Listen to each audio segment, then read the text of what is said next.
Welcome into this episode of This Week in Hockey East. I'm Bridget Prue here with Eric Galanti, and we want to do something different off the top here, Eric, because we don't have any college hockey games this week. We're waiting for the tournaments to start back up at the end of December and early January. We want to talk about the World Junior Championships, which are coming up very soon, just after the Christmas holiday. And Hockey East is very well represented, especially among Team USA. And we'll get into that a little bit later. But first of all, just how people have really started to gather interest for the World Juniors over the last few years, Eric. It used to be something that I would follow just because I've always loved to follow the prospects, and you and I working in college hockey, it's a common thing for us to watch, but I think just the wider public has gotten more interested in some of these young guys all under the age of 20 that are going to come through the pipelines for their NHL teams, and they're great college hockey players a lot of the times, especially on Team USA.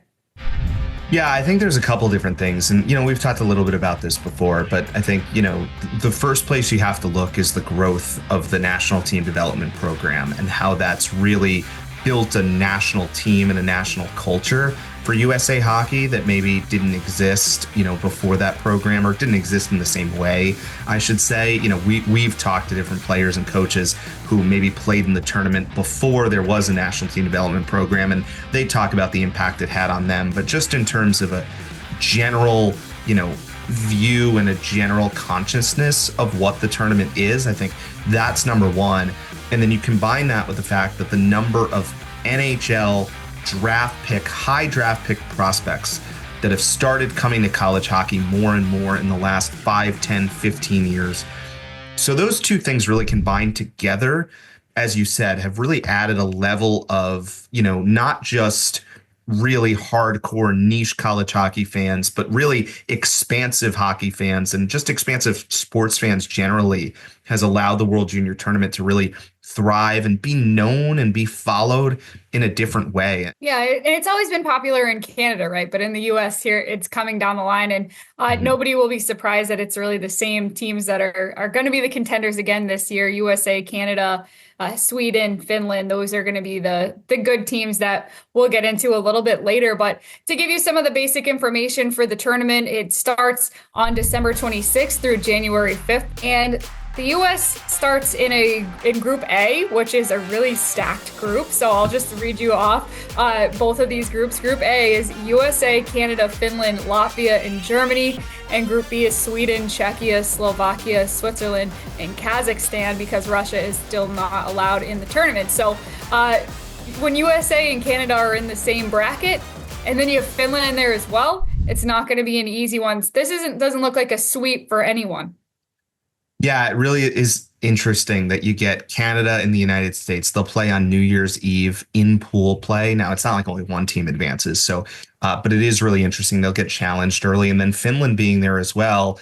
Finland, who was a semifinalist last year, the U.S. beat Finland in actually a closer game than the final was against Sweden a year ago. So this team is going to be challenged definitely early on. Sweden on the other side, you have Czechia, who was a semifinalist last year against Sweden. Remember, Canada, it'll be interesting to see back on home soil the fact they finished fifth last year. Remember, they were upset by Czechia early after winning a couple of championships in a row. So the motivation of that Canadian team playing the United States on December 31st in the last pool round game, that'll be really interesting to watch as the tournament goes on. Yeah, and let's get into the Hockey East representation there. So as of right now, the U.S. has 10 different guys that were chosen to the preliminary roster from Hockey East. So that's obviously a really large number of representation. And most of the guys on Team USA are coming out of the NCAA. There's a few OHLers mixed in. But to look at where the guys come from in Hockey East, Boston College very well represented. 6 players coming from the Eagles. A lot of the guys were there last year, but James Hagan's now on the team. He just barely missed the cut for last year's tournament. So Ryan Leonard, Gabe Perreault, Teddy Stiga, Drew Fortescue, and Aram Mededian also on the roster for Boston College. And then BU, Cole Iserman, Cole Hudson, and Brennan Svoboda, then Trevor Connolly from Providence College should also be a good addition. But we're seeing reporting, Eric, out of camp that there's going to be a BC line.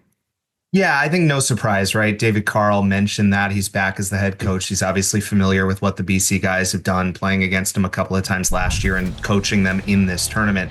You mentioned the James Higgins thing, though. I think that's the biggest thing that stands out. Remember, as you said, he just missed this team last year as a barely turned 17-year-old. So now at age 18, he's going to be a huge part of this group, and it'll be really interesting to see how he does. Now, the three guys, Leonard, Perot, and Higgins, have not played together exclusively with Boston College this year. They've played together a lot, but it hasn't been exclusive the way that Smith, Leonard, and Perot line was last year. But you mentioned how quick this tournament is, how it's compressed into such a short period of time. So any level of chemistry that's already built in that you don't have to build as a team, that can be so important to, really hit the ground running. So I think it makes a lot of sense for David Carl to do that and put that group together early on. And, he did such a good job with this group last year. He obviously knows how to win, the national champion and the gold medal winning coach. So I think that probably makes a lot of sense early. That is what's to look for over the next couple of weeks. We're going to look ahead to what you should look for going forward as we kind of preview a little bit of the second half of the Hockey East season that's coming up on This Week in Hockey East. Welcome back to This Week in Hockey East. It's time to go around Hockey East, previewing some of the most important dates from the second half. And that's presented by Boston Harbor Hotel. Visit hockeyeastonline.com for your chance to win championship tickets and a 2-night stay at Boston Harbor Hotel. And we'll start right after the new year. We have a key matchup, Eric, between Boston College and UConn. Both you and I will be on that game. That will be a game that you can watch right here on NESN, but there's implications for the postseason in this game. Yeah, I think question one when we look at the women's side, Bridget, is how these top four teams are going to sort themselves out, right? Because remember, in the semifinals, not all of them are going to be able to get home games, right? Potentially two, and there could be upsets somewhere. So the seeding is going to be really, really important. And we've seen a lot of games between these teams so far. We've actually seen more of them than are still left to be played, but there's still enough. And one of them right out of the jump is this BC UConn game, as you talked about. UConn, who we've talked a lot about, right? They're so good defensively. They've won a lot of these low scoring games against Boston College, trying to continue to build their momentum of having a really nice year to try to bounce back from that loss on the road at Holy Cross right before break. So right out of the chute, that'll be really interesting to see. But, you talk about this top four group. I think we'll still have questions going into the final 2 weekends of the year, right? BU and UConn will play a series, the home and home, the last weekend of the season. BC and Northeastern will play a series the second to last weekend of the season. So I don't think this is going to be settled early. So every one of these games are going to be crucial. And maybe that first game on January 3rd tells us a little bit about at least where those two teams are headed. Yeah, and the women are a little bit further along in their seasons than the men. They start a little bit earlier, a week or so earlier. So their playoffs are coming around the corner pretty quickly, and we'll see that how things develop throughout January and February before they hit the Hockey East playoffs. And to get to our next two important key dates for some of these Hockey East teams, the Beanpot. The Beanpot is a time for three of the four Hockey East teams that are in that tournament, BU, BC, and Northeastern, to really sharpen their edges. The first round will be January 14th. The semifinals at Matthews Arena. Those games will be broadcast on NESN, and the championship and third place game will be January 21st at TD Garden again, like last year. So that is coming up in January as well. And then we look towards the end of the regular season. Eric, what do you see there? Look out for what New Hampshire does the last couple of weekends, right? They play BC and BU in home and homes the last 2 weekends of the year. They're fifth right now. Can they stay at that spot? Can they find a way to jump up? They might be able to with a decent run of games before you get to BC BU. And then the other one worth pointing out is Maine, right? They had a nice win against Merrimack last week, 3-2 to finish out the first half. Adriana Vandelis had a goal and an assist in the game for Maine. She's our Jersey Mike's sub above player of the week. Maine is now up to the 6th spot as of this recording. Can they find their way into that bye, right? Out of the opening round. It's going to be tough to start because they play so many games on the road at UNH, at Boston College, a game that you'll have on NESN, at Harvard, and then 2 at UConn. So look out for a couple of those games early on to see whether Maine can find their way up and out of that opening round. That should be interesting. Yeah, and then the last few dates to mention have to do with the Hockey East playoffs. So the tournament will start on February 26th, and the championship game will be March 8th. And the first six teams in the standings get a bye. So that's what you're talking about being important with seeding. And so we'll see how that plays out. The playoffs once again start at the end of February and finish on March 8th. And then the winner of the Hockey East tournament will head on to the NCAA tournament, and potentially there could be more than one team from Hockey East going this year. When we come back, we'll talk about a couple of men's games to watch for as we look ahead to the second half on This Week in Hockey East. Welcome back to This Week in Hockey East. We continue around Hockey East, this segment brought to you by Boston Children's Hospital. Wanted to look at a couple of men's dates, storylines to look out for in the second half of the season. As we'll talk about a little bit later with Steve Metcalf, there are so many teams in the conversation on the men's side. It's pretty exciting when you look at the pairwise. And one team I wanted to start with is UConn. We touched on this briefly last week, but UConn actually moved up. They're 15th in their pairwise at the end of the break. And they have two tournaments that are crucial because UConn has played more conference games than any other team in Hockey East. So their strength of schedule is really coming from their conference games, whereas a lot of the teams we'll talk about, the strength of schedule is coming from the non-conference games. So what that means is UConn, who doesn't have that juggernaut on their non-conference schedule, so they have to find wins in those games. Their record overall at 7-7-1. They're the only team in the top 25 of the pairwise, Bridget, that doesn't have a winning record. So they have to get these games, right? They're going to go to Milwaukee. Look out for what UConn does in that holiday tournament. Can they get a game against Wisconsin in the final? Can they get a win against Wisconsin in the final? And then maybe even more importantly, that CT Ice tournament, which UConn has been close a couple of times, but has not been able to win yet. That's their last non-conference games. Can they get a game against Quinnipiac? Can they get a win against Quinnipiac? That might be their last best chance at a non-conference win. They have a real chance to crack the NCAA tournament field. Yeah, 15 in the pairwise at this time of year. You know, you're right on the bubble. You need those wins for sure. And to talk about another team that's in the pairwise and kind of feels maybe like they're a little bit safe where they are in the pairwise. Providence College has had a really good season so far. They've won a lot of their non-conference matchups. And so they sit right now sixth in the pairwise. They have a holiday tournament coming up as well, December 28th and 29th, the Ledyard Bank Classic up in New Hampshire, hosted by Dartmouth, who has been a ranked team. They start out with a game against Northeastern. But that being a non-conference game because it's in the holiday tournament. But PC has such a tough schedule coming up. This is a really crucial part of the season to really see if that first half is sustainable with some of the goaltending that they've been getting and all four lines being able to produce. Can they continue that into this really tough stretch? Because, Eric, if you look at their schedule from January 17th to 22nd, it's 11 games against top 15 teams in the pairwise. And it starts with maybe the hardest matchup of all of them against number 2 Boston College on January 17th and 18th. The first meeting between those teams went to overtime, really hard-fought game. And I'm excited to see the conclusion of the regular season matchup between those two teams. Yeah, I think the other thing that's worth noting with Providence is they get Maine at home at January on that stretch of those 11 games in a row. Can they get those games against the Maine team that has not lost anything except for the 2 games against Boston College? The other thing I think that's worth looking at is UNH. Is UNH going to make the run that it feels like they're playing well enough to make right now, Bridget? They tied Dartmouth. Jason Seedham had a goal in that game, showing, I think, the depth of UNH's scoring has really come along. He's our night shift all-academic standout this week. Goals in 2 in a row, points in 4 in a row. So not just to Leclerc, Devlin, and Conmee. UNH in the second half of the season, 3 games with BU, 3 games with BC, 2 at Maine, 2 at Lowell, 2 with UConn, 3 with UMass still left.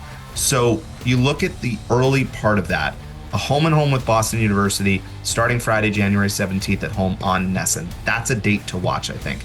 It's right before a stretch for BU where they play their BC games. UNH starting their really difficult stretch. Can UNH pick 1 or 2 off against BU? Can they get those wins? Last year, the problem became there weren't enough wins for UNH to get at the end of the year to get in the bubble. This year, those wins are available to them. The question will be, can they get them? So those are a couple of dates to watch for UNH. When we come back, we will have our interview with Hockey East Commissioner Steve Metcalf. Stay tuned for more this week in Hockey East. Welcome back to This Week in Hockey East. We have a special treat for you here with not a ton of games going on during the Christmas break, so we figured we'd bring in the Commissioner of Hockey East, Steve Metcalf, and this segment is brought to you by the Shift Group, helping former athletes and veterans become elite business professionals. Mr. Commissioner, thanks so much for joining us. Oh, Eric, thanks for having me. Great to see you. There's so much to talk about right now. We're at a natural sort of halfway point where we can evaluate things. We'll talk about both the men's side and the women's side.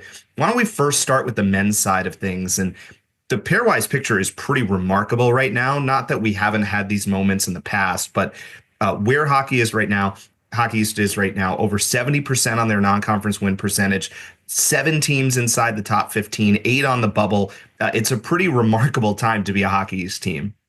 Yeah, I think you hit on one of the key stats there is that 70% winning percentage in our non-conference games. Obviously, critical to have success out of conference, and we've had some really quality wins, against good teams that are going to be in the tournament. And so, look, it's a great position to be in at this break. There's a bunch of non-conference games left. There's a bunch of hockey left to be played, but you'd rather be in this position when you get to this break.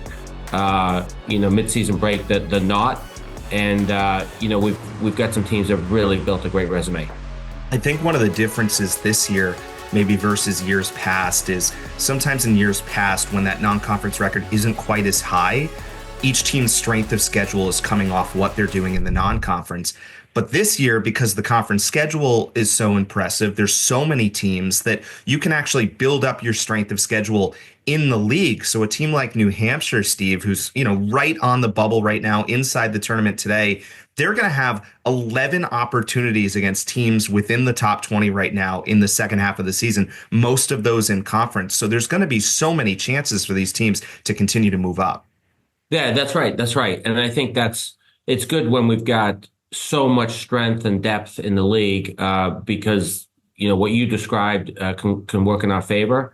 And I think over the next couple of weeks, we've got a number of teams involved in some Christmas tournaments and a few key non-conference games. Denver going up to Maine for 2 stands out. But some great opportunities to go have some success in the Christmas tournament, go have some important non-conference victories, and then hopefully everyone's taking care of the games which were favored in, I guess I'll say. And so then we've set ourselves up for the stretch run with just conference play. Let's talk about the women's side a little bit. And I think one of the real revelations of this year, Steve, has been the reemergence of ComAv, right? Not just in the Hockey East picture, but the national picture. And it's not really just about those 2 teams, but it's the fact that we're really talking about 4 teams in the national picture potentially for the tournament, not just the 1 or 2 in years past. So it gives the women's league just that extra jolt a little bit in the national scene.